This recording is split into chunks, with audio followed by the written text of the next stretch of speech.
Sobek, the crocodile god of the Nile, beneath the shimmering waters of the Nile, where reeds swayed and currents whispered. The ancient Egyptians imagined the presence of a powerful and unpredictable god, Sobek, the crocodile-headed deity. 2. Them Sobek was both feared and revered, a symbol of the Nile's dual nature, capable of granting life in abundance, yet also bringing danger and destruction. His wide jaws and sharp teeth reminded the people that the river which sustained them could just as easily take life away.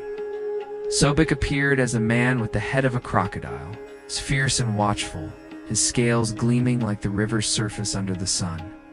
Crocodiles were common along the banks of the Nile, and their sudden movements, silent one moment, deadly the next, filled Egyptians with awe. To honor Sobek was to acknowledge the untamed power of the river and to seek harmony with it. They believed that by pleasing him, the Nile would flow steadily, its floods generous, its waters full of fish and fertility. Temples dedicated to Sobek often stood near crocodile-infested waters. In the city of Crocodilopolis, sacred crocodiles were kept and cared for as living representations of the god. These creatures, adorned with jewels and fed with offerings, basked in the sun under the protection of priests. Far from being feared, alone, they were honored as symbols of Sobek's divine strength, embodying both the danger and the blessings of the Nile. Yet Sobek was not only a god of terror. In many tales, he was also a protector. Myths describe Sobek aiding Isis during her search for Osiris, guiding her through the marshes with the strength of the crocodile.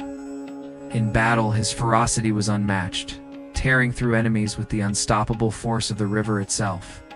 Some even believed he assisted the sun god Ra, defending his solar bark during its perilous nightly journey through the underworld.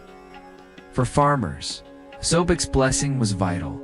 They prayed to him for fertile waters, bountiful harvests, and safety. From the hidden dangers of the river, his name was spoken with caution, for to forget him was to risk his anger, floods that came too high, or crocodiles that struck without warning. But to honor him was to live in balance with the unpredictable flow of life, accepting both its gifts and its trials. At night, when the Nile gleamed silver under the moon, Egyptians told tales of Sobek's watchful eyes gliding just beneath the water's surface. To imagine him was to feel both humbled and secure, humbled by his immense power, yet secure in the belief that if respected, he would guard them. Just as the Nile nurtured them, as sleep took them, the people of Egypt dreamed of waters calm and plentiful, of crocodiles resting quietly on the banks, and of Sobek's mighty presence, fierce yet protective, always reminding them of the delicate balance between life's blessings and its dangers. Journey through the Egyptian afterlife. For the ancient Egyptians, death was never an ending. It was a passage, a sacred journey into the eternal realms beyond.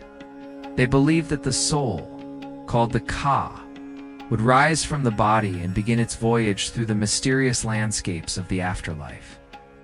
This was not a fearful road, but a hopeful one, filled with trials, guidance, and the promise of everlasting peace in the presence of the gods. The journey began with the careful rituals of mummification. Priests, invoking Anubis, prepared the body so that the soul would recognize its vessel in eternity. Sacred texts, most famously the Book of the Dead, were placed beside the deceased. Filled with spells, prayers, and instructions, these were not mere writings, but maps for the soul, guiding it through the unseen paths of the Duat, the Egyptian underworld, as the soul traveled. It faced challenges and guardians, each demanding courage and truth. Some passages were said to be filled with rivers of fire or serpents of chaos, while others were serene, lined with fields and stars. At every step, the soul relied on the protection of the gods, Anubis walking close, Thoth recording faithfully, and Isis offering her gentle magic. the most sacred moment came in the Hall of Truth. Here, under the gaze of Osiris, ruler of the afterlife, the soul stood before the scales. Anubis placed the heart of the deceased on one side, balancing it against the feather of Ma'at, goddess of truth and justice. Thoth, the divine scribe, stood ready to record the outcome. The heart was light, pure, and free of falsehood. It balanced perfectly with the feather, and the soul was welcomed into eternity. But if the heart was heavy, burdened with lies and cruelty, it was cast down to be devoured by Ammit, the fearsome devourer of souls. For those who passed the test, the afterlife was not a shadow, but a paradise, the field of reeds, a mirror of Egypt itself. Here, the Nile flowed eternally, crops grew tall and golden, and families reunited in peace. The soul would live as it had in life, tending fields, sailing boats, sharing meals, yet without suffering, hunger, or pain. To the Egyptians, this was the ultimate reward, a continuation of life, perfected and eternal. Each night, as they lay under the stars, Egyptians found comfort in this vision. Death was not a lonely darkness, but a journey guided by divine hands. They believed that by living truthfully, honoring the gods, and respecting Mat, they would find their way safely through the afterlife's trials. And so as they closed their eyes, they dreamed of walking through fields that never withered, of hearing the gentle flow of an eternal Nile, and of resting forever under the watchful eyes of Osiris. In this dream, they found peace, for the afterlife was not an end, but a homecoming. Hathor, the goddess of love and joy, amid the vast pantheon of Egyptian gods, one figure shone with warmth and light unlike any other. Hathor, the goddess of love, joy, music, and beauty. To the ancient Egyptians, she was not only a divine protector, but also a bringer of happiness, a gentle presence who lifted hearts and eased burdens. Her very name evoked comfort, a reminder that even in a world of trials, there was always room for laughter, song, and tenderness. Hathor was often pictured as a radiant woman crowned with cow horns cradling a golden sun disk, symbolizing her role as the motherly nurturer of life. Sometimes she appeared in the form of a sacred cow, representing abundance, fertility, and care. The people believed she guided mothers through childbirth, blessed children with her love, and filled households with peace. Was to invite kindness into one's life. Her temples rang with the sounds of music, tambourines, and joyful dances. Priests and priestesses offered songs to her at festivals, believing that music was her sacred language. They told tales of how Hathor's laughter could soothe even Ra, the mighty sun god, when he grew weary of his endless journey. Her presence was like a cooling breeze in the desert, reminding all who worshipped her that life was not only about duty and struggle, but also about beauty, love, and joy. Yet Hathor's nature was not only gentle. In some myths, when Ra grew angry at humanity's defiance, he sent Hathor in her fierce aspect as Sekhmet, the lioness goddess of war. Her wrath was unstoppable, sweeping across the land with fire and blood. But the gods feared her power, and so they tricked her into drinking red wine, which she mistook for blood. Calmed and softened, Sekhmet transformed back into Hathor, returning to her loving self. This story reminded Egyptians that even the most destructive forces could be turned into joy, that love and laughter could tame anger and restore balance. 4. The common people. Hathor was a personal goddess, close to their hearts. Farmers prayed for her blessing over their fields. Mothers whispered her name as they held their infants.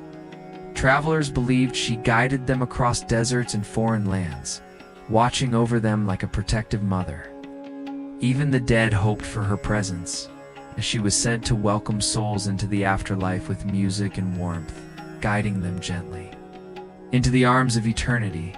To lie under the starlit sky and listen to stories of Hathor was to feel her presence all around, in the soft laughter of friends, in the glow of firelight, in the rhythm of a simple song. She was the goddess who reminded them that life was meant to be cherished, that joy itself was sacred. And so, as sleep drew near, the Egyptians dreamed with peace in their hearts, trusting that Hathor's love would cradle them through the night and beyond. Bast, the cat goddess of protection, in the warm glow of Egyptian hearths, as families rested after long days by the Nile, one goddess was often imagined, prowling silently at their side. Bastet, the cat goddess of protection, home, and harmony. Sleek and graceful, with the head of a lioness, or later a gentle domestic cat, Bastet embodied both ferocity and affection. To the Egyptians, she was a guardian of households, a bringer of joy, and a watchful spirit who kept evil far from their doors. Long ago, Bastet was seen as a lioness goddess, fierce and untamed. She roamed the deserts, her claws striking down enemies, her roar echoing across the sands. But over time, her image softened, reflecting the Egyptians' deep love for cats. She became a gentler protector, her face that of a cat, her demeanor calm yet alert. Just as cats curled by the fireside, yet leaped fiercely at intruders, Bastet held within her both serenity and strength. In Egyptian homes, cats were more than companions. They were sacred animals, believed to carry Bastet's blessing. To harm a cat was a crime against the goddess herself. People often kept cats not only for their protection against pests, but also as living symbols of Bastet's watchful care. When a beloved cat passed away, families mourned deeply, shaving their eyebrows as a sign of grief, honoring both their companion and the goddess who had blessed them. Temples dedicated to Bastet were filled with music, offerings, and playful devotion. Festivals in her honor were said to be joyous and lively, filled with song, dance, and the clatter of sistrums, a sacred rattle instrument associated with her. Pilgrims traveled far to bring her gifts, hoping for her favor, a safe home, a happy family, protection from sickness and harm. Some even left small cat-shaped statues at her shrines, as tokens of devotion to the goddess who guarded their daily lives. But Bastet's protection extended beyond the household. She was believed to defend Egypt from dark forces, her sharp eyes ever watchful. In myths, she stood against chaos and evil spirits, chasing them away as easily as a cat frightened shadows from the corners of a room. For women especially, Bastet was a powerful protector, a goddess of fertility, childbirth, and motherhood, offering comfort in life's most vulnerable moments. At night, when the desert winds whispered through the reeds, Egyptians imagined Bastet moving silently through the shadows, her soft paws leaving no sound on the sand. Presence was calming, her gaze a shield against unseen dangers. To close one's eyes while hearing her story was to feel safe, to sense a guardian curled quietly nearby, alert yet soothing. For the people of Egypt, Bastet was not just a goddess, she was family, a presence both fierce and tender. And so, as sleep overtook them, they trusted that the cat goddess kept her silent vigil, purring softly in the darkness, guarding their dreams until the morning sun. Anubis, guardian of the afterlife in the stillness of ancient Egyptian nights. When the desert winds whispered across the sands, the people often thought of Anubis, the jackal-headed god who guided souls beyond the veil of life. He was not a figure of fear but of protection, a guardian who walked silently beside the dead, ensuring they found safe passage into the afterlife. To close one's eyes and imagine Anubis was to picture a calm, watchful presence, steady and faithful, leading every soul toward its eternal rest. Anubis was said to appear in the black form of a jackal, a creature often seen prowling near cemeteries. To the Egyptians, this was no coincidence. They believed he kept predators away from the resting places of the dead. More than a watcher, Anubis was the embalmer of the gods, teaching humanity the sacred art of mummification. Through this, the body could be preserved, and the soul could recognize its vessel in the journey to eternity. Priests who wrapped the dead in linen often wore jackal masks, invoking Anubis's blessing with every careful fold. But Anubis's role went far beyond preparation of the body. It was also the guide of souls, leading them into the Hall of Truth. Here, the dead would face judgment before Osiris and the Council of Gods. The most sacred part of this ritual was the weighing of the heart. Anubis himself would place the heart of the deceased upon the scales, balancing it against the feather of Mat, the goddess of truth and justice. If the heart was light and pure, free from lies and cruelty, it rose equal to the feather, and the soul was granted safe passage into the afterlife. But if the heart was heavy, weighed down by sin, it was devoured by Ammit, the monstrous devourer, part crocodile, part lion, part hippopotamus. The soul would vanish into nothingness. Through this ritual, Anubis was not a judge but a protector of fairness, ensuring that only the worthy passed on to eternal peace. For the people of Egypt, this myth was both a comfort and a guide for living. They believed that to live truthfully, to act with kindness, was to lighten one's heart for the journey to come. In the presence of Anubis, there was no corruption, no favoritism, only balance and justice. His quiet devotion reminded them that death was not an end, but a doorway watched over with care at night. Families would speak of Anubis in hushed tones, imagining him walking silently along the riverbanks under the moonlight, his dark figure blending with the shadows. To picture him was to feel safe, to know that even in the greatest unknown, there was a guardian ready to guide them home. And so, as the stars shimmered over the Nile, the Egyptians rested with ease, trusting that Anubis stood watch both over the tombs of their ancestors and the dreams of their living hearts. Thoth, the god of wisdom and magic, in the quiet corners of Egyptian temples, where oil lamps flickered against carved stone walls. The name most often whispered with reverence was Thoth. With the head of an ibis and the wisdom of ages, Thoth was the god of knowledge, writing, and magic. To the people of Egypt, he was more than a deity. He was the very voice of order, the scribe who recorded the balance of the world, ensuring that truth and harmony were never forgotten. It is said that when the world was still young, Thoth gave humanity the gift of language. From his divine wisdom flowed the first words, the first scrolls, the first symbols etched onto papyrus.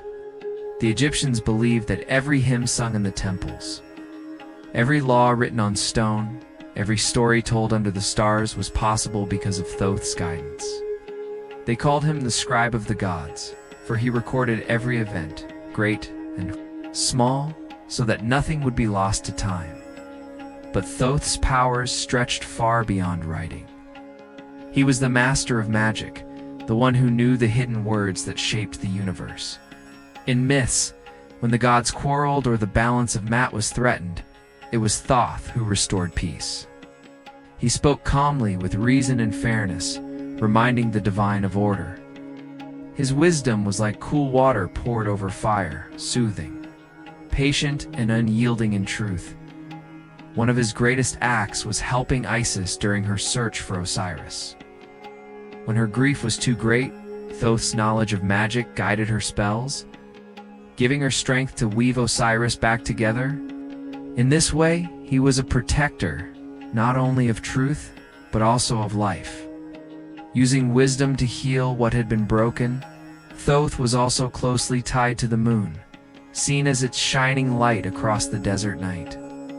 Where Ra ruled the day, Thoth's moonlight ruled the darkness, gentle and guiding. For travelers, priests, and farmers working under the night sky, the moon was a reminder of Thoth's presence, watching, recording, and guarding their lives. In the afterlife, Thoth's role was no less important.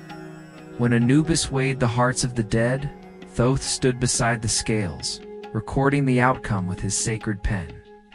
It was he who ensured that judgment was fair, that no deceit could enter the eternal records. His hand never trembled, for truth was his very essence. For the people of Egypt, Thoth represented the promise that knowledge was divine. To learn, to write, to pass on wisdom was not merely a human task. It was a sacred act that connected them with the gods.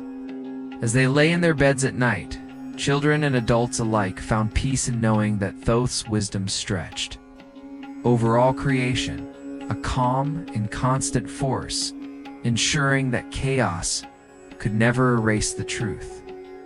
And so, under the glow of the moon and the whispers of the desert winds, they closed their eyes, comforted by the thought of the abyssided god writing their stories into eternity.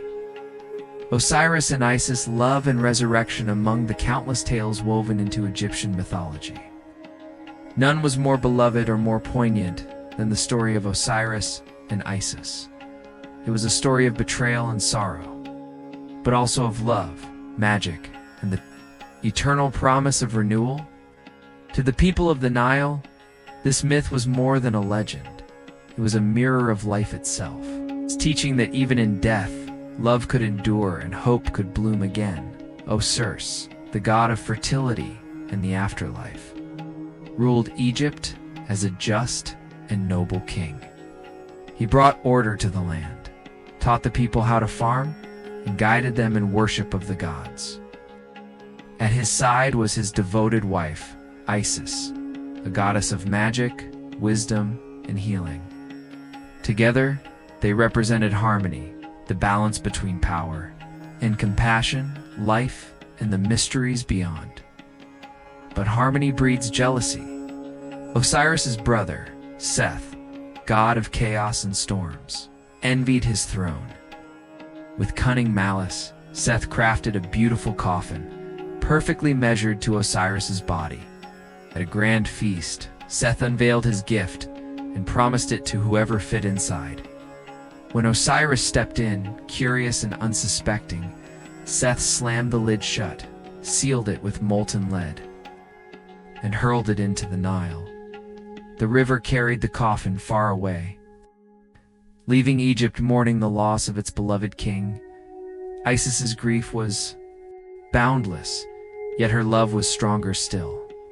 She searched tirelessly, following whispers of the river and voices of the wind, until she found Osiris's coffin hidden within the branches of a tree by the sea.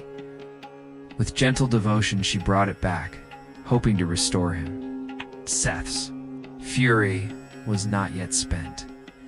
Discovering Isis's act, he tore Osiris's body into 14 pieces and scattered them across the land, determined to end him forever. Yet Isis did not falter. Guided by love and aided by her sister Nephthys, she traveled across Egypt, gathering the fragments one by one. At each place where a piece of Osiris was found, temples were built, and the people prayed. When at last she had reassembled him, Isis used her magic, whispering ancient spells, breathing life back into her husband. Though Osiris could not return to the living world, he rose as lord of the underworld, ruling the realm of souls with fairness and justice. From their love came a child, Horus, destined to grow strong and challenge Seth for the throne of Egypt. But that tale belongs to another night. For now, the story of Osiris and Isis remained a timeless lesson that love conquers even death, that devotion can mend what is broken, and that life is always renewed, just as the Nile renews the land. With every flood, as Egyptians lay beneath the starlit sky, they found comfort in this myth. For in the eternal love of Osiris and Isis, they saw the promise of their own afterlife. that beyond sorrow and endings, there is always rebirth, always hope, always a new dawn. Horus versus Seth, the battle for Egypt. When Osiris passed into the realm of the dead, the world of the living was left in turmoil. Egypt mourned, yet hope remained, for Isis had given birth to a son, Horus, the falcon-headed god. From the moment of his birth, Horus carried the destiny of kingship, and with it, the heavy burden of avenging his father. His childhood was spent, hidden away in the marshes of the Nile Delta, safe under his mother's care. As storms raged and whispers of Seth's cruelty spread across the land, Seth, god of chaos, had seized the throne, ruling Egypt with violence and disorder. To the people, it was as if the world itself had lost balance. Floods came unpredictably, crops failed, and the desert winds howled with fury. They prayed for the day Horus would rise, the rightful heir who would restore Mat, the divine order of truth and harmony. When Horus came of age, he challenged Seth before the assembly of gods. What followed was not one battle, but a series of trials, contests that spanned years, testing strength, wit, and endurance. Some stories tell of great duels where Seth transformed into a mighty hippopotamus, thrashing in the river, while Horus soared as a falcon, striking with the speed of the sky. Other tales speak of cunning trickery, of Seth attempting to disgrace Horus, and of Horus outwitting his uncle with the clever support of Isis. The gods themselves often grew weary of the conflict. At times they debated who should rule, torn between Seth's raw power and Horus's rightful claim. Even Ra, the great sun god, hesitated, for Seth had once defended his solar bark against the serpent of chaos. Yet Isis, with her unshakable wisdom, reminded the council of Osiris's legacy and the justice owed to his son. One tale tells that in a moment of rage, Seth injured Horus, tearing out one of his eyes, but the god Thoth, master of wisdom and healing, restored it, and the eye of Horus became a powerful symbol of protection, health, and renewal. To the Egyptians, it was not just a myth but a living charm, painted on amulets, carved into tombs, and carried by sailors to keep them safe on the waters. At last, after countless trials, the gods declared Horus victorious. Seth was cast away to the deserts, where his storms could rage without end, while Horus took his rightful place as king of Egypt. From that time on, every pharaoh was seen as Horus incarnate, ruling with divine authority, ensuring the balance of Mat was upheld. 4. The people. The victory of Horus was not only a story of gods but also a promise that justice would triumph over chaos, that truth would outlast lies, and that the rightful order of the world would always be restored. And so, as they drifted into sleep, beneath the soft glow of the moon, they dreamed of the falcon soaring high. Wings spread wide across the endless sky, guarding the land of the Nile forevermore. The birth of the Nile and creation myths long before the golden pyramids rose above the desert sands. Before the pharaohs carved their names into stone, the ancient Egyptians believed that the world itself was born from the mysterious waters of the Nile. These waters were not just a river, but the very essence of creation, a sacred lifeline gifted by the gods. To close one's eyes and imagine the slow, gentle flow of the Nile was to drift back to the dawn of time, when silence ruled, and the first spark of existence was yet to come. In Egyptian mythology, everything began with none, the endless dark waters of chaos. There was no sky, no land, no living creature, only this deep and formless ocean. But from none rose a mound of earth, called the Benbon Stone, and upon it stood Adam, the first god. He was alone, yet within him burned the desire to create. With his breath, Adam brought forth the gods of air and moisture, Shu and Tefnut. From their union came Geb, the earth, and Nut, the sky. Slowly the world was formed, piece by piece. As the gods stretched the heavens above and laid the ground beneath, the Egyptians saw this story reflected in their own land. Each year, when the Nile flooded its banks, it felt like a reenactment of creation itself. The waters would rise, covering the fields with rich black soil, just as none had once covered the empty world. When the floods receded, new life appeared. Crops sprouted, villages thrived, and people gave thanks to the gods for renewing their land. To them, the Nile was more than a river.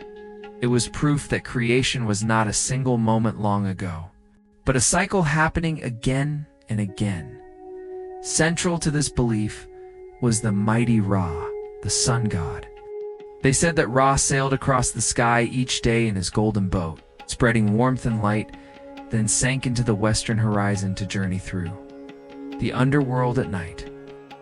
Each sunrise was another act of creation, a reminder that order had triumphed once more over the chaos of darkness. The people whispered prayers at dawn, believing that Ra's strength kept the balance of the world intact, even in their most sacred temples. The Egyptians built sanctuaries to reflect this story.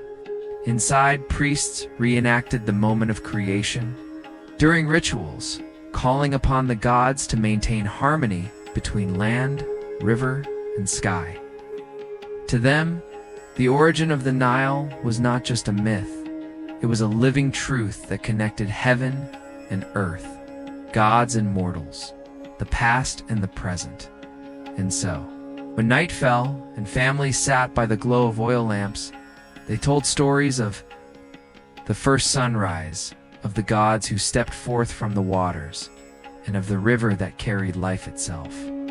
To listen was to feel the gentle rhythm of the Nile, to close your eyes and drift into the timeless dream of creation, where chaos gave way to light and where every new dawn was a gift from the gods. Ra, the sun god's eternal journey, in the heart of Egyptian belief stood one radiant figure, Ra, the sun god, to the people of the Nile. He was not simply a blazing light in the sky, he was the very heartbeat of existence, the giver of life and the eternal guardian who kept darkness at bay. Each morning, when the first rays of sunlight touched the desert sand, the Egyptians whispered prayers of gratitude. They believed Ra had once again risen from the underworld, victorious over the forces of chaos. To bless the world with warmth and light, the myths say that Ra traveled across the heavens in a golden boat, known as the solar bark. As dawn broke, he stepped onto his vessel and began his daily voyage. Now high above the temples, fields, and pyramids, he sailed majestically, watching over the people and their land. His journey was a reminder of order, balance, and the cycle of life. But when evening arrived, Ra descended into the western horizon, a passage not into rest, but into battle.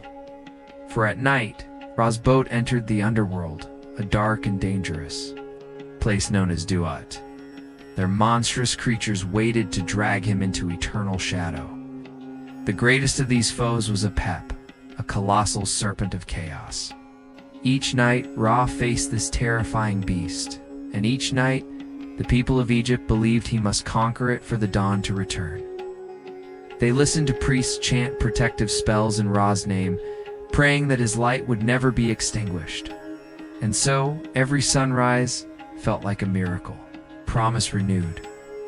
Ra had triumphed again. The Egyptians also believed that Ra's light flowed through every living thing. His golden rays nourished the crops that grew in the fertile soil left by the Nile's floods. His warmth filled the hearts of animals, birds, and people alike.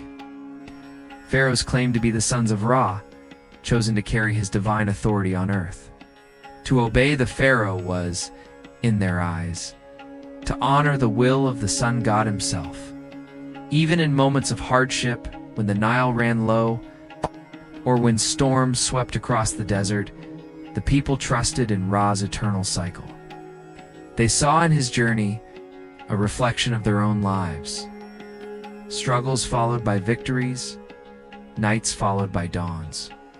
Ra's voyage was more than a myth.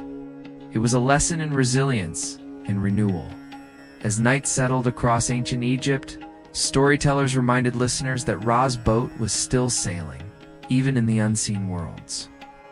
They spoke of the stars overhead as sparks from his divine path, lighting the darkness while he waged his nightly battle. And when sleep finally closed their eyes, they dreamed of golden light spreading across the horizon, of a new day born from the triumph of their eternal guardian. To awaken at sunrise was to feel Ra's victory. To watch the desert glow with warmth was to know that life, order, and hope had returned once again.